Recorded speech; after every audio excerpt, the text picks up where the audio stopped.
นตรีมาโหรีบ้านเฮาของเดิมเก่าแต่โบราณนาการกองประสานเสียงละนาดของวงดังกองส่งเสียงคุยเสียงแคนดังกองส่งเสียงคุยเสียงแคน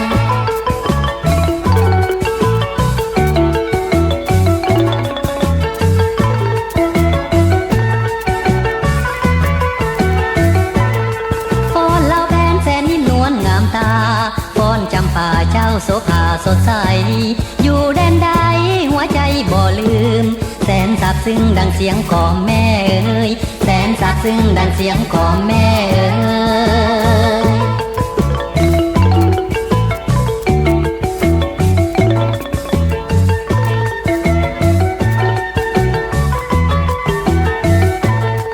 อยู่ไซเด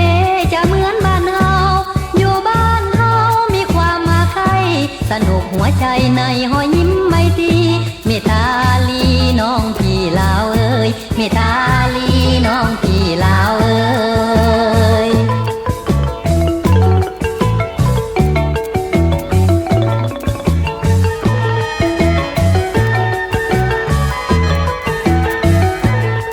จะอยู่ไสอยู่ใกล้หรือไกลอยู่แดนใดยังคิดฮอดบ้านเฮาเสียงแค้นเจ้าลาวเอ้ยเข้าไปเอาห่วมใจลาวเข้าเหนียวเสียงแคนเอาห่วมใจลาวเข้าเหนียวเสียงแคน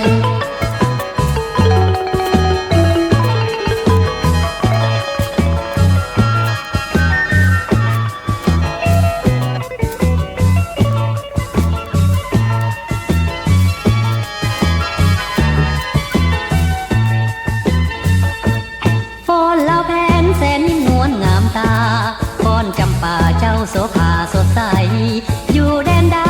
หัวใจบ่ลืมแสนซาบซึ้งดังเสียงของแม่เอ๋ยแสนซาบซึ้งดังเสียงของแม่เอ๋ยอยู่ไสเดจะเหมือนบ้านเฮาอยู่บ้านเฮามีความมาใครสนุกหัวใจในหอยยิ้มไม่ตีเมตาลีน้องพี่ลาวเอ้ยเมตาลีน้องพี่ลาวเอ้ย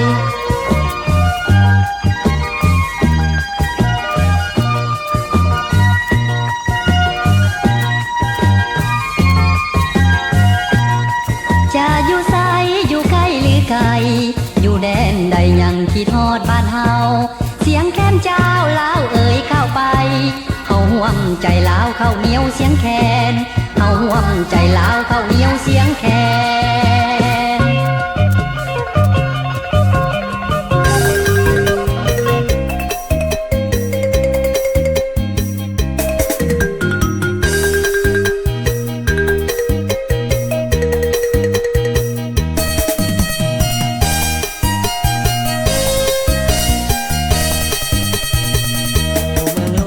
พระบาเจ้ายังสบายดีบ่หลาย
าวเจอเพียงครั้งเดียว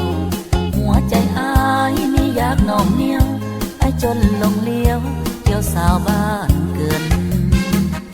น้องสร้างงามยิ่งคิดอยากแอบอิงน้องนั้นอย่าเมินไอ้ขอบอกสาวจงเห็นใจเธอผู้ที่ล้มเดินพัดถิ่นบ้านมา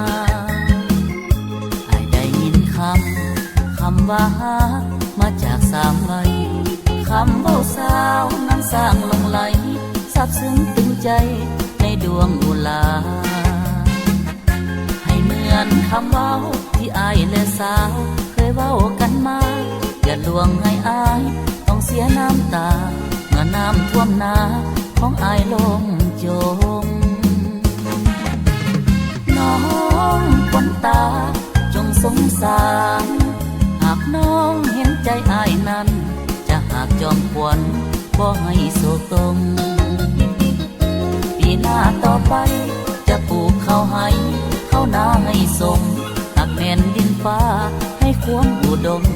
จะขอพี่ลงให้สมหาจริงอายจะขอจำดินแดนนั้นที่เคยได้อยู่กับความหาที่น้องซื่นสู้ดินฟ้าจงหูไว้เป็นสักขีเพิ่งอยู่ไกลกันหัวใจอ้ายนั้นบ่คายนายนี้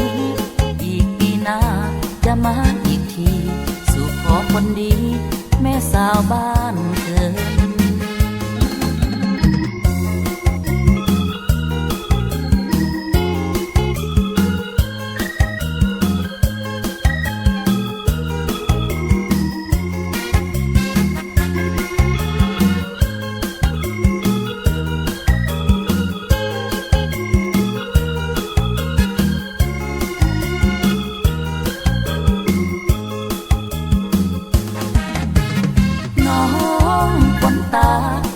สงสารหากน้องเห็นใจอ้ายนั้นจะหากจอมขวัญบ่ให้โศกตมปีหน้าต่อไปจะปลูกข้าวให้ข้าวนาให้สมหากแม่นดินฟ้าให้ความอุดมจะขอพี่ลงให้สมหาจริงอ้ายจะขอจำดินแดนนั้นที่เคยได้อยู่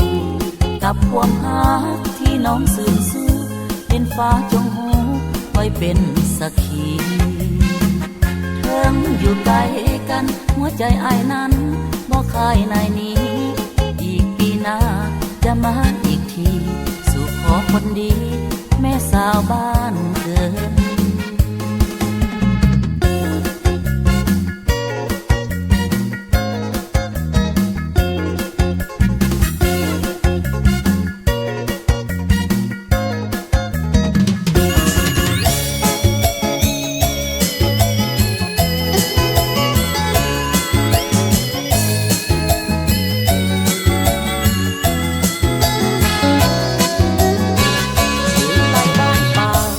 บ่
สียบ้านหอมทิมเพียเสียพ้นละบูจูงเอาหัวควายวุ่นวายมากเพียงหู อุ้มเอาหลานจูงเอาอยู่พอเข้าถึงน้ำท่วมบ่ลงน้ำคลองไหลหลังไหลเป็นทางลัดเข้าในนาพี่น้องต้องหลั่งน้ำตาเลี้ยวลงทุ่งนาน้ำท่วมล้นคลองถ้าแขกสายคองสิทันใดน้ำท่วมจนหงพริกเขือไก่เกียงบ่ต้องน้ำบ่ยังลงเจ้าสร้างทำกันลงเฮือนแค่ของปะเฮือนให้ห่างทำแกงปะยางหรือทางบ้านสารคามเทวันเจ้าเอ๋ยบ่เลยสินาใจดำปล่อยให้ฝนตกลงน้ำปล่อยให้น้ำท่วมเมืองสายฟ้อนน้ำคลองไม่หลังแม้ทางเที่ยวนั้นบ่มีไว้คอยต้องเธอพันนี้แสนเต็มที่แน่นอนพี่น้องขอวอนที่ว่าราคานั้นช่วยปกป้องพี่นาอย่าให้น้ำนองอย่าให้น้ำคลองขึ้นท่วมกินเพีย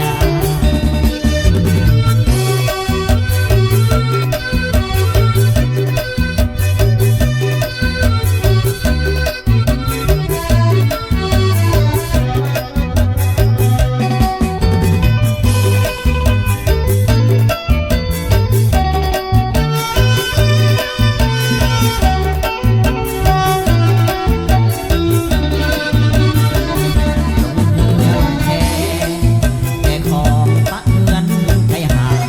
ทำแกงปะยางหรือทางบ้านสารคามเทวันเจ้าเอ๋ยบ่เลยสินาใจดำปล่อยให้ฝนตกลงน้ำปล่อยให้น้ำท่วมเมืองสายฟ้อนน้ำคลองไม่หลังแม้ทางเที่ยวนั้นบ่มีไว้คอยต้องเธอพันนี้แสนเต็มที่แน่นอนพี่น้องขอวอนที่ว่าราคานั้นช่วยปกป้องพี่นาอย่าให้น้ำนองอย่าให้น้ำคลองขึ้นท่วมกินเพีย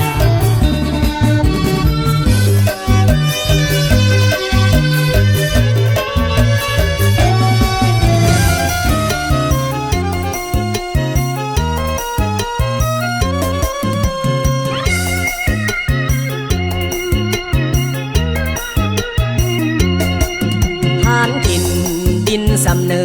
อสุขใจเหลือเมื่อได้มาอยู่ เพื่อนมิตรจากหลายแคว้นหักแพงโฮมกันหมู่คู่ทุกคนศึกษาเรียนรู้น้ำใจแข็งแกร่งทนสู้นักเบาก็อยู่เพื่อชาติลาวเฮา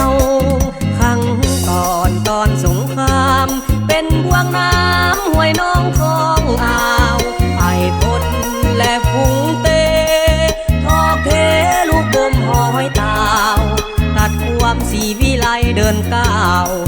จูดเผาเพพังเหือนยาวฟังท่าคนลาวเฮาให้วอดวายความคมคืนลุกขึ้นเหมือนดังแปลวไฟภาษาสร้างวีรกรรมปราบมารจนกลัวมีไสฝูงมารบ่ให้มาใกล้พยายามรักษาเอาไว้ใส่สนามยิ่งใหญ่ลาวเฮาภาษาทานถิ่นดินสำเนือสิ้นสับเสือบ่มีมารพาเดี๋ยวนี้ทงนาไกลวิไลสวยงามสง่าสร้างสาพัวแปลงก้าวหน้าสถาบันห้ำเฮียนคนขั้ว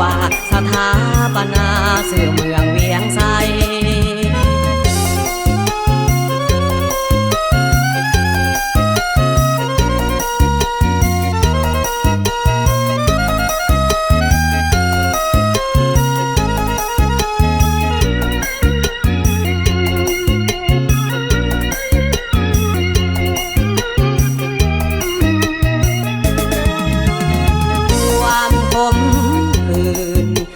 ขึ้นเหมือนดังแปลวไฟภาษาสร้างวีรกรรมปราบมารจนกลัวมีไสฟุ้งมารบ่ให้มาใกล้พยายามรักษาเอาไว้ใส่สนายิ่งใหญ่ลาวเฮาภาษาฐานถิ่นดินสำเนือสิ้นซอกเสือบ่มีมารพาเดี๋ยวนี้ทงนาไกลวิไลสวยงามสง่าสร้างสาพัวแปลงก้าวหน้าสถาบันห้ำเฮียนคนขั้วสถาปนาสื่อเมืองเวียงไสเวียงไสเวียงไส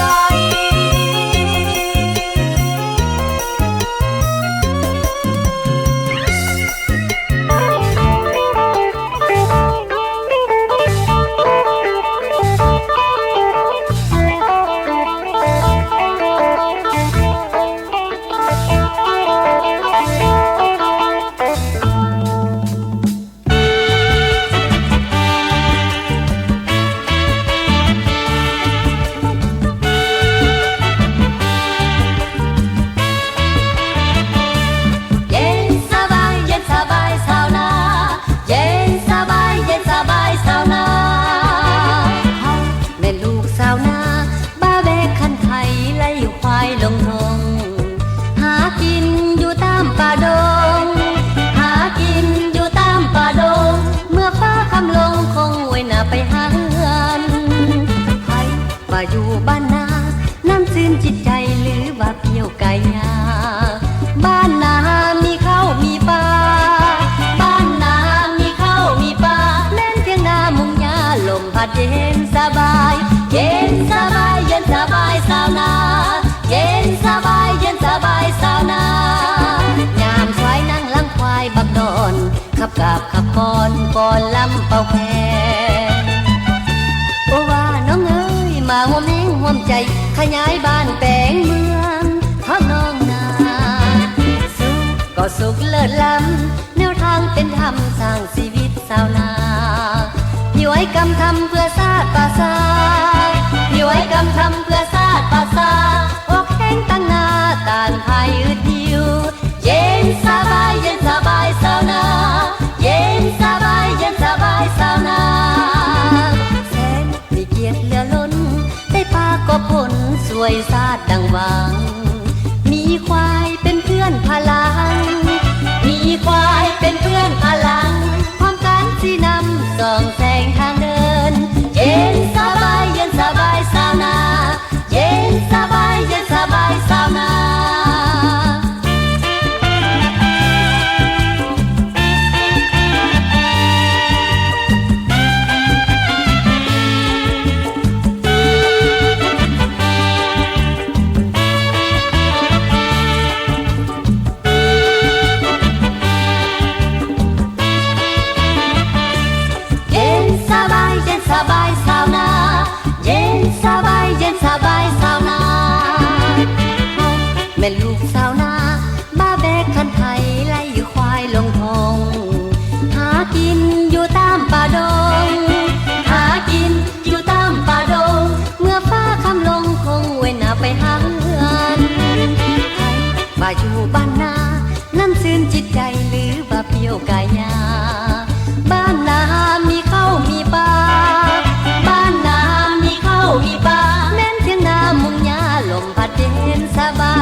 ดินกินป่า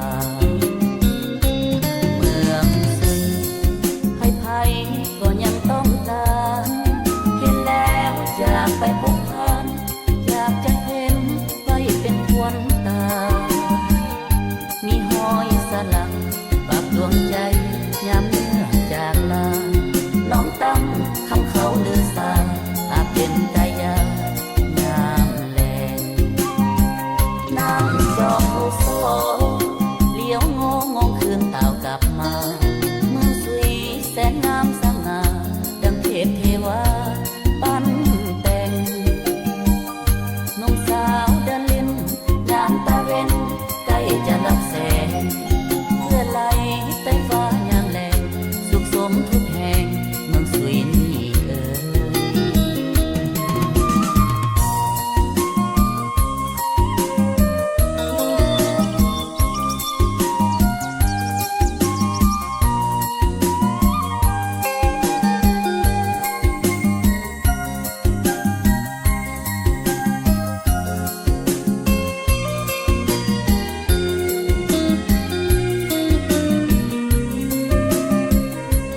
เมืองสุย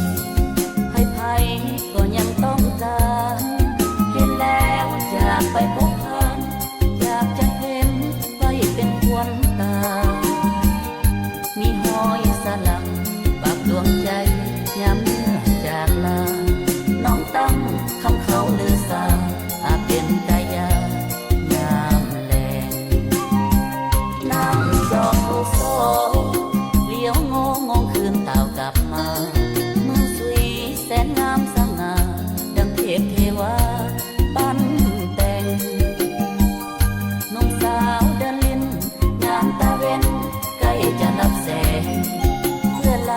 ใต้ฟ้ายามแลงสุขสมทุกแห่งเมืองสุยนี่เอ่ย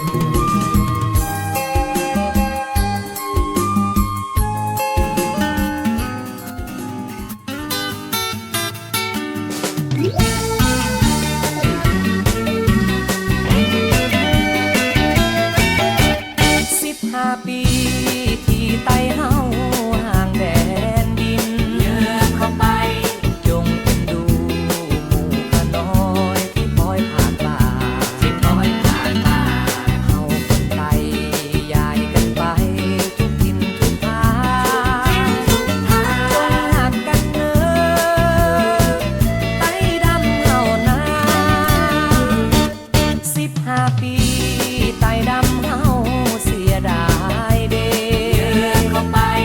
เมืองเขาเพแสนเสียดายผู้เจ้าสลาเงินเคยอยู่เคยนอนต้องจรจำลาปะให้บ้านนาน้ำตาไต่ไหล15 ปีไต่ดำเฮาเสียแดนเมืองเข้าไปเคยเห็นเมืองหมู่ข้าน้อยอยู่สุขสบายตาได้สร้างสาบ้านเมืองไว้ให้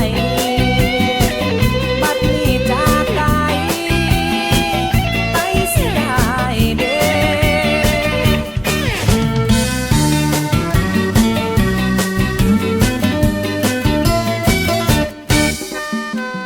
งำมา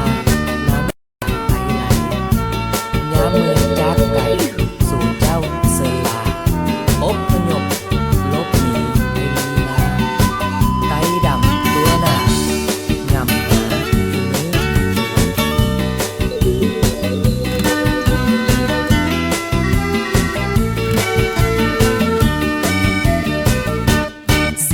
15 ปี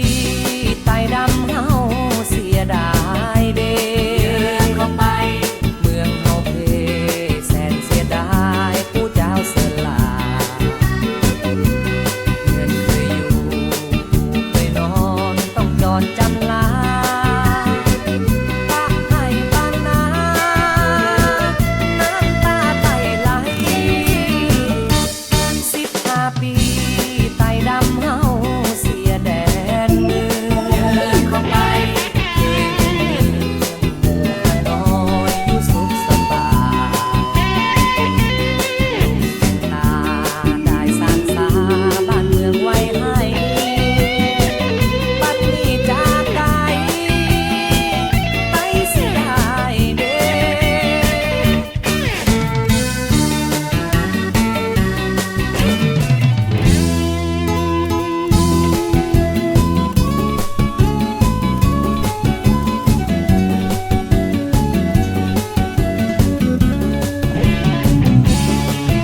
านป่าแล้วบ่นงเยาบ่อนเจ้าเคยทุกข์สุขแรงเศร้าบ่อนเจ้าเคยอยู่ก่อนนั้นได้ไปเวียงวังลืมบ้านหลังแล้วบ่อนงทานได้ไปอยู่บ้านเพิ่นเมืองทานลืมบ้านเก่าแล้วหรือได้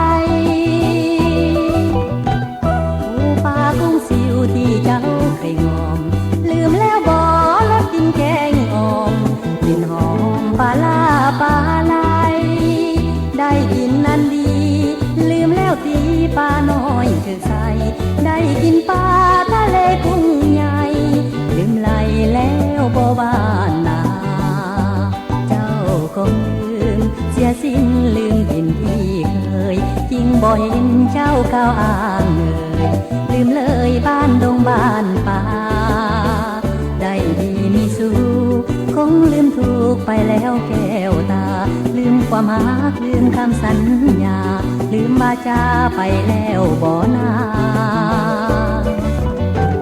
แดนดงบ้านป่าที่เจ้าเคยครองไปเยี่ยมยามได้เดินวนน้องอ้ายคองด้วยใจอ้างว้างหากยังบ่ลืมจงมีพื้นบ้านเกิดนางอย่าตัดใจหนีไกลเหินห่างนวลนางเจ้าจงเลี้ยวคืน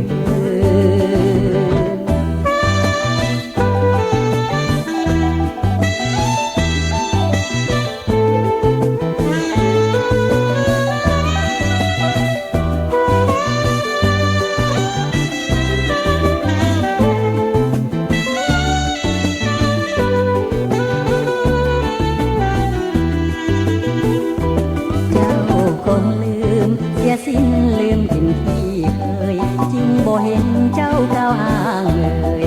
ลืมเลยบ้านดงบ้านป่าได้ดีมีสุขคงลืมถูกไปแล้วแก้วตาลืมความรักลืมคำสัญญาลืมบาจาไปแล้วบ่นาเดินดงบ้านป่าที่เจ้าเคยครองไปเยี่ยมยามได้เดินวนน้องด้วยใจอ้างว้างหากยังบ่ลืมจงมีพื้นบ้านเกิดเถิดนางอย่าตัดใจหนีไกลเหินห่างนวลนางเจ้าจงเลี้ยวคืน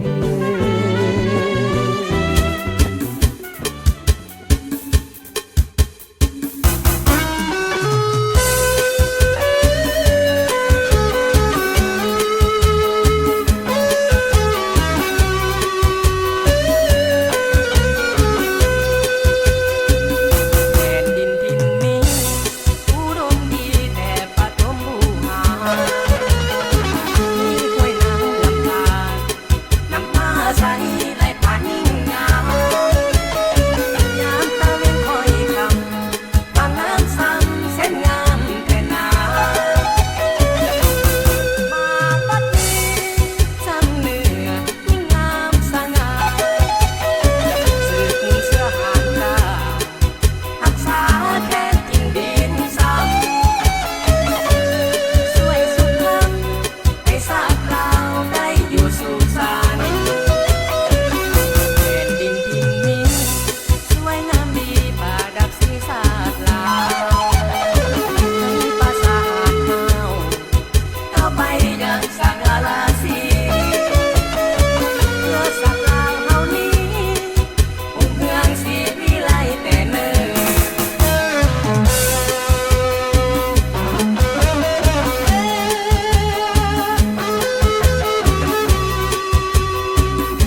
บ่อย่างไร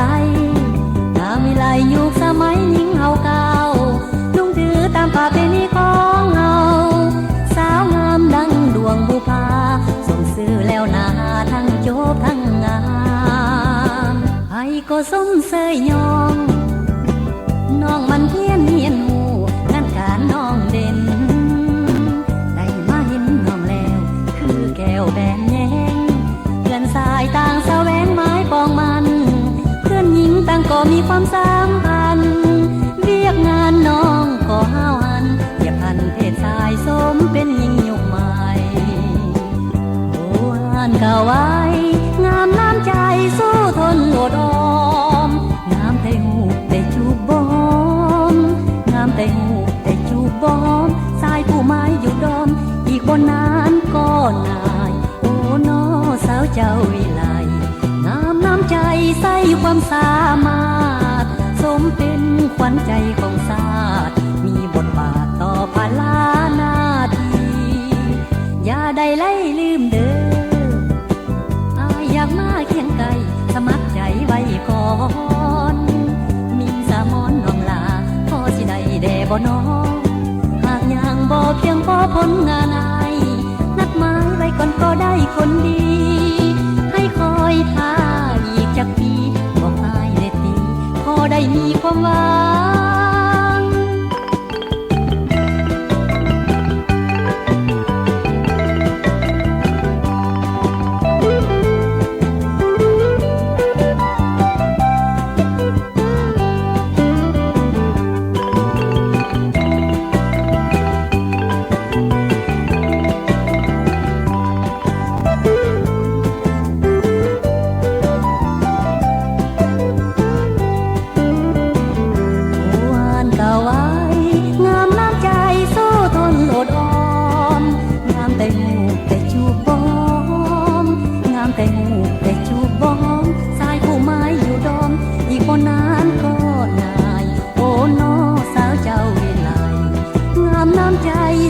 ความสามารถสมเป็นขวัญใจของชาติมีบทบาทต่อภาลานาทีอย่าได้ไล่ลืมเด้ออายอยากมาเคียงไกลสมัครใจไว้ก่อนมินสามอนน้องลาพอสิได้แด่บ่น้องห่างอย่างบ่เพียงพอผลงานอายนัดหมายไว้ก่อนก็ได้คนดีให้คอยท่าอีกจักปีบอกอายได้ดีพอได้มีความหวัง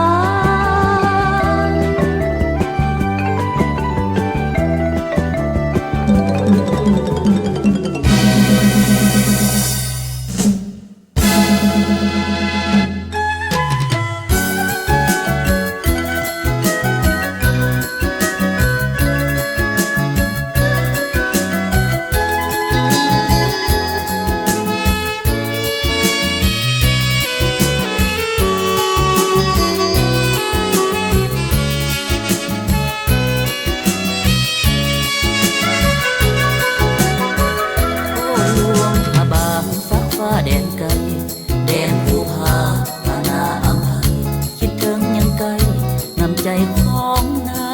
งฝากทุกข์และพาเดินดันเป็นกลางฟ้าดนใจให้ห่างขอนางอย่าห่างห่างไกลแม่ท้องแม่ขานไหลกันกีดกันเหมือนดังเส้นดวงใจเวียงจันทร์มาขอห่างมันสัมพันธ์สัวฟ้าแม่ข้าข้ามโค้งมนมองอุลาคิดถึงวาสนาจะมาคู่เคียงเจ้าเอ๋ยอายแบกความหักมาหากายและจิตอุทิศสิวามุ่งมาหาเพื่อนตายแดนนี้ลมหนาวโบกมาอุลามองไม่ทวีเก่งความรู้แค่เกินศักดิ์ศรีน้องคนนี้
ายสาวนา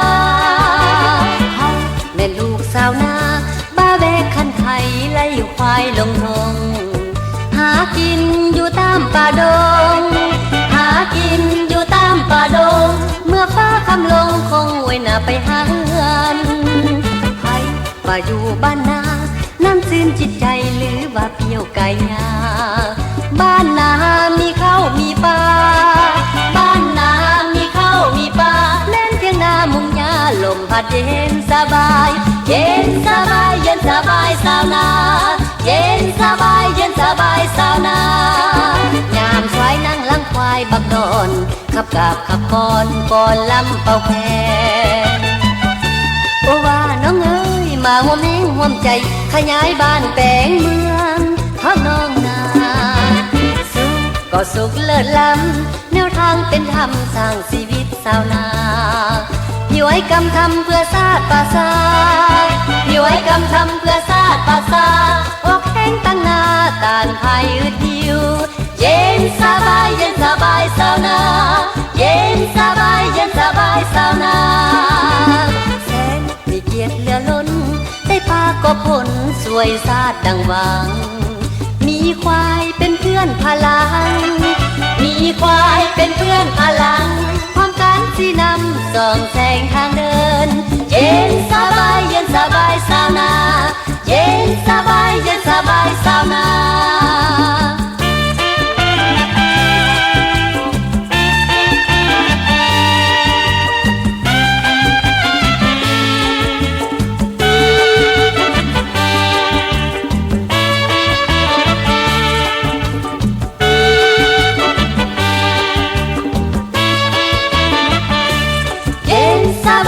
สบายสาวนาเย็นสบายเย็นสบายสาวนาแม่ลูกสาวนาบ้าแบกคันไถไล่ควายลงทงหากินอยู่ตามป่าดงหากินอยู่ตามป่าดงเมื่อฟ้าคำลงคงเว้นหน้าไปหาเฮือนไผว่าอยู่บ้านนาน้ำซื่นจิตใจหรือว่าเพียวกายาบ้านนามีข้าวมีปลาบ้านนามีข้าวมีปลาแม่นเพียงนามุงยาลมพัดเย็นสบายเย็นสบายเย็นสบายสาวนาเย็นสบายเย็นสบายสาวนาแสนมีเกียรติเหลือล้นได้ปากบผลสวยซาดดังบังมีควายเป็นเพื่อนพลังมีควายเป็นเพื่อนพลังป้องกันสีนำส่องแสงทางเดินเย็นสบายเย็นสบายสาวนาเย็นสบายเย็นสบายสาวนาเย็นสบายเย็นสบายสาวนา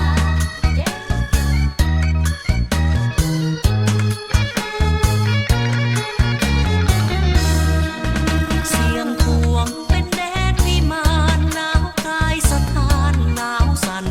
สะเทือนผู้จงเป็นวงแสงเดือนผู้จงเป็นวงแสงเดือนเมฆน้อยลอยเลื่อนยามเมื่อคืนวันเพ็ญ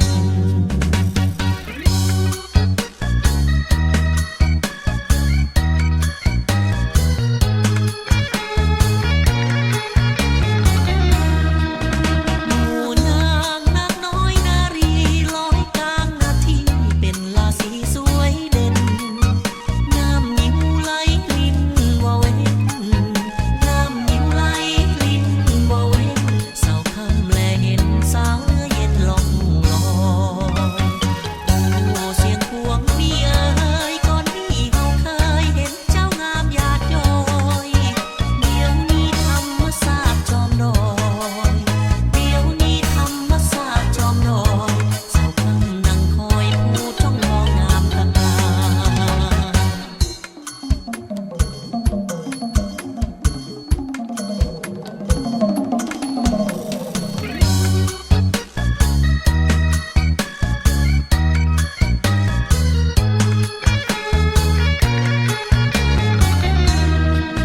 เคยหินมิ่งควันเสียงพวงสายลมไหลลวงอายสุดพวงเนื้อควันผู้เพียงเป็นลอนกายกันผู้เพียงเป็นลอนกายกันให้อายสุขสันต์กับความงามเสียงพวง